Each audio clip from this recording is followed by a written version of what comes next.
Baik, bismillahirrahmanirrahim. Assalamualaikum warahmatullahi wabarakatuh.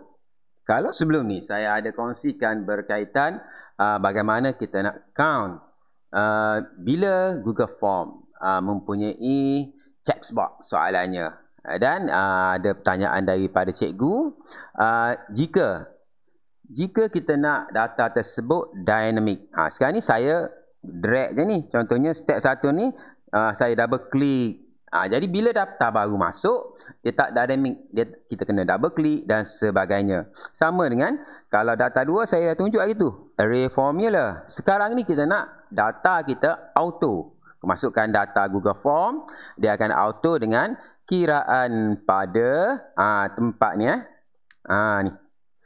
Bagaimana kita nak buat?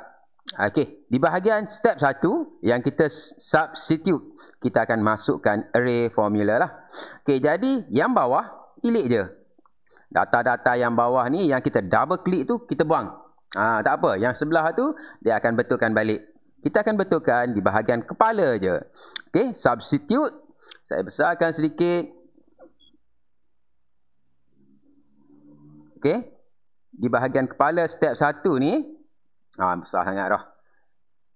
Substitute kita masukkan array formula supaya kita nak susun balik. Okey, depan array formula kurangan, dan kita nak bukan hanya E2 sahaja yang dibaca, tapi semua data yang baru masuk baca semua. Jadi E2 titik bertindih dan E sahaja. Klik enter. Sekarang ni dia dah capture yang semua row E2. Masuk je data apa, dia akan capture. Klik enter. Dan dengan sendirinya dah dynamic lah ni. Data-data kita telah pun dynamic. Contoh Contoh yang step 1 ni kita masukkan kepala dia saja. Okey. Dan yang lain akan ikut. Okey, step yang step ni, yang item ni saya dah tunjuk array formula split untuk data, kita panggil data dynamic. Dan kalau kita tengok ada value tak cantik, kalau kita tak nak ada value ni, contohnya tak ada data sebelah, kosong lah. Jadi kita tambah pada data ataupun formula di atas. Klik ni, dia akan keluar formula. Saya akan besarkan sikit. Kita nak hilangkan tanda value ni. Bila tak ada data, tak adalah. Okay, jadi di bahagian atas ni, array formula kita tambah if error. Kurungan if error. Okay, dan belakang ni, kita akan buang satu bracket tu, koma, 2 titik ataupun 2 pembuka kata, dan kita tutup kurungan, klik enter. Jadi, bila data tak ada, okey, saya kecilkan balik. Ni formula dia ni, ialah kita masukkan je if error dan 2 titik bertindih di belakang tu. Okey, saya kecilkan balik. Kalau kita lihat, jika tak ada data sebelah ni, tak adalah. Tak ada value dan sebagainya. Kalau tak ada masalah. Cuma pandangan kita lah tak cantik. Okey, contohnya bila ada kemasukan data, saya buat contoh. Okey, contohnya yang ni banyak kan. Yang ni satu data je. Ni data banyak. Saya Ctrl C, saya letak bawah ni. Saya buat contoh. Ctrl V. Okey, bila ada kemasukan data, okey, dia akan auto lah. Ni. Dan dia akan auto split. Kalau kita tengok ni, dah auto split. Dan data tersebut akan ditambah ke data APT. APT ni belum lagi kita panggil apa?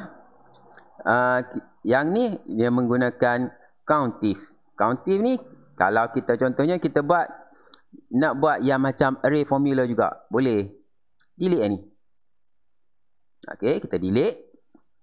Kita tambah je di bahagian kepalanya countif. Kita buat array formula.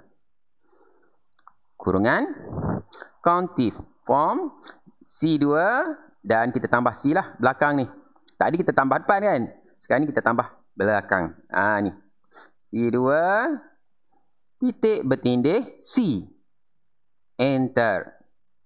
Jadi datanya telah dinamik. Dan kalau kita tengok kosong. Kalau kita tak nak kosong, kita cuma senarai kita hanyalah sampai row 13.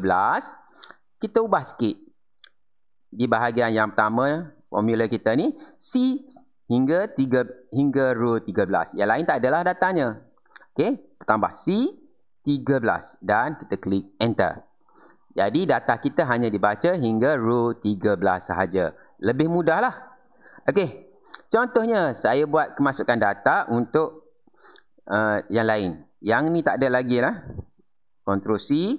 Kita akan buat contohnya kemasukan data dia. Ni buat contoh je lah. Rakaman. Okey, tajuk dia berada di sini. Saya Ctrl V. Okey, dia akan pecah. Satu je. Satu je. Jadi di kelas APT ni, dia akan ada satulah dan nilainya. Okey. Itu adalah untuk perkongsian Ustaz Khairul. Dan kalau kita contohnya data ni, kita nak tak nampak. Okey, tak nak ada formula sini, tak nak bagi nampak. Senang sahaja. Contohnya kita buat huruf warna hitam. Lepas tu kita letak cat warna hitam. Nampak juga tak? Oh, nampak juga. Kalau nampak warna putih je. Highlight, tukar warna. Contohnya warna putih. Huruf pun warna putih. Okey, dah tak nampak. Jadi kita boleh klik di sini. Ataupun rapatkan je. Okey. Jadi cantiklah laporan kita tu. Dah lah, kalau buka pun kalau buka pun tak ada apa-apa Okey, contohnya saya nak buka. Tak ada apa-apa. Sebab kita dah letak warna putih semua. Laporan akan lebih cantik lah. Okey. Itu untuk Ustaz. Bagaimana daripada data ni adalah data responses. Daripada soalan checkbox. Yang terdahulu saya dah buat contoh. Sekarang ni kita nak dia lebih dynamic. Okey. Di kepalanya. Step 1 ni kita masukkan array formula. Substitute. E2 titik bertindih E. Dia akan baca semua yang ada kolom E. Sama ada kemasukan data baru ataupun yang lama. Kemudian kita buang tanda jarak supaya ia menjadi rapat. Okey, kemudian step yang kedua kita pecahkan dia kepada split. Dan kita masukkan array formula if error. Jika tak ada data, kita tak nak ada value tu. Tak cantik. Okey. Seterusnya data ni akan dihantar ke senarai ni. Dan senarai ni kita letak di kepala je menggunakan array formula. Dan kita nak hingga row ke berapa. Contohnya kita hanya berada di row 13. Row 14 dia tak baca dah.